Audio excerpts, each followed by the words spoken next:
Alaska is on a better path thanks to the compassionate and determined leadership of Governor Walker and Lieutenant Governor Mallott. I have never met leaders more genuinely determined to advocate for Alaska or more open to collaborating at every level of government, including back in Washington, D.C., to achieve what's right for our state and our peoples. I call it, these men are on a mission, and we are so proud and grateful to have them breaking new ground for all of us. Honorable Lieutenant Governor Byron Mallott, will you join us first?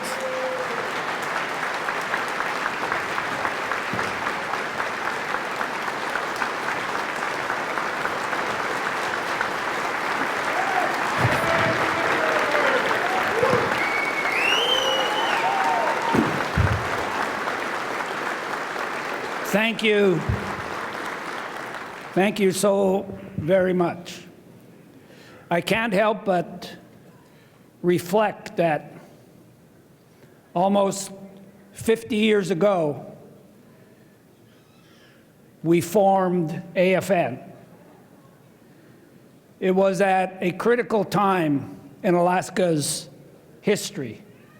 At that point, a very brief state history.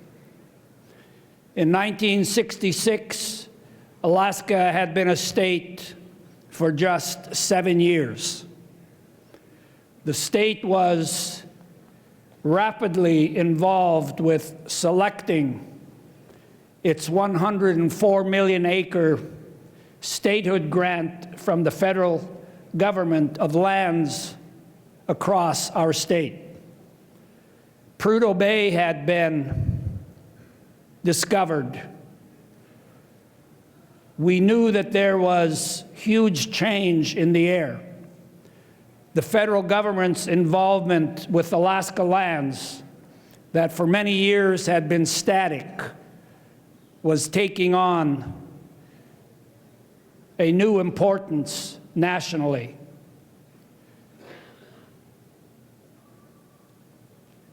And as Willie Hensley said in a conversation just yesterday, if the Alaska Native community did not act then, we may have never had the opportunity to do so again in order to retain lands in our own possession while ceding lands to the state and to the federal government. It's been a journey. I remember in those days traveling to villages and hearing the passionate direction from village leadership across the state. Save the land for future generations. I remember meeting after meeting to develop the full range of opportunities that are before us today.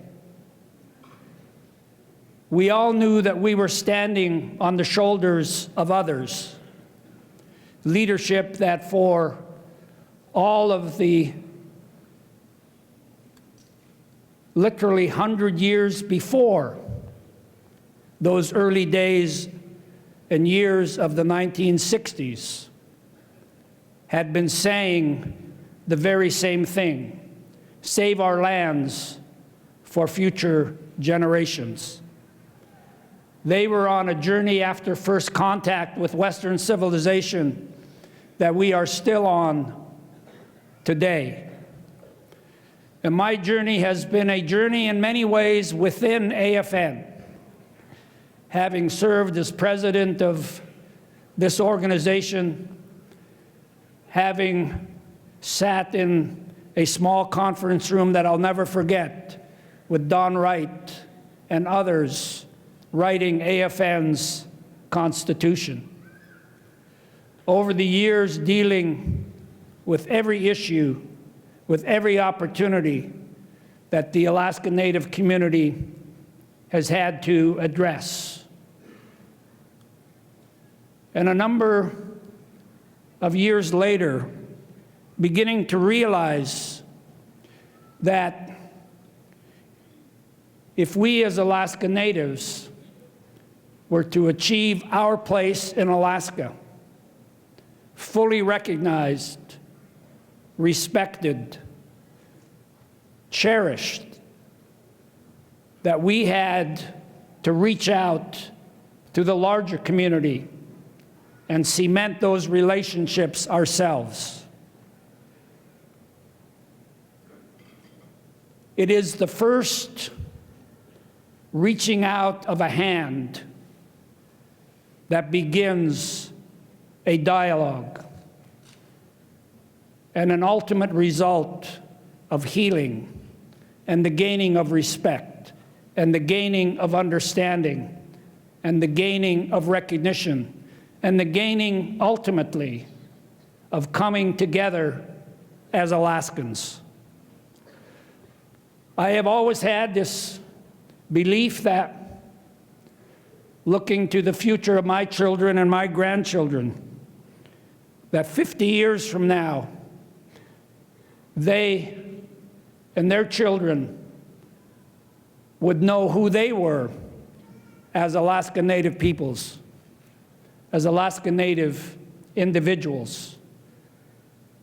But more importantly, they would be part of a seamless one Alaska, an Alaska in which we celebrated one another, both for our personal achievements, but more importantly, for being a quilt, a coming together of many different Alaskas into a powerful and really more strong, more resilient, more transparent Alaska, because we came together. And we will get there. We will get there. And so, a couple of years ago, when I decided to run for office, it was not necessarily about achieving that office. It was about another step in the journey that all of us are on to make a better Alaska. And AFN has helped shape that story.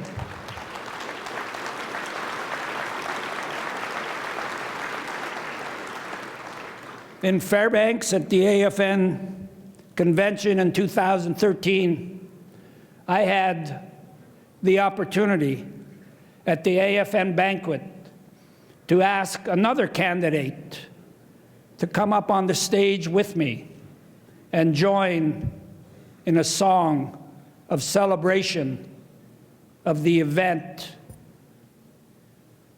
and the convention just concluded. His name was Bill Walker. And that relationship forged at AFN in 2013 led to us being able to know one another, to recognize that here were two Alaskans who cared for nothing more than making Alaska a better place for every single one of us. It didn't matter from where you came. It didn't matter your economic or social circumstance. What we all wanted was a better Alaska so that we could have better health. We wanted a better Alaska so that all of the services, all of the public policy that government is responsible for reached out to us and embraced us, as opposed to us having to find our way to a government that was becoming more and more unresponsive. And so we made common cause. And in my personal journey, I have to say this. I've worked with many of Alaska's leaders over the years. I've had the opportunity to serve in the state cabinet. I've had the opportunity to sit in the governor's office. I've had the opportunity to be on boards of very large corporations. But what defines me as a person is my service and involvement with my own community of Yakutat. To be known as the clan leader of the Quashkakwan, Raven people in Yakutat, is my center. The relationship with my mother, who spoke Tlingit in a wonderful and eloquent way, is always in my mind. And to ultimately bring together her world and the world we are in today and the world we will live in tomorrow has been at the center of my being. And I want you to know that when I made the decision to join my campaign for governor with that of Bill Walker, it was because I recognized in this man someone who, from a very different place in Alaska, but from and of Alaska, carried the same dream, the same aspiration to bring Alaskans together, to allow us to work together all across the state, to listen to every Alaskan, to reach out to every Alaskan, to look at every issue by asking this question: is it good for Alaska?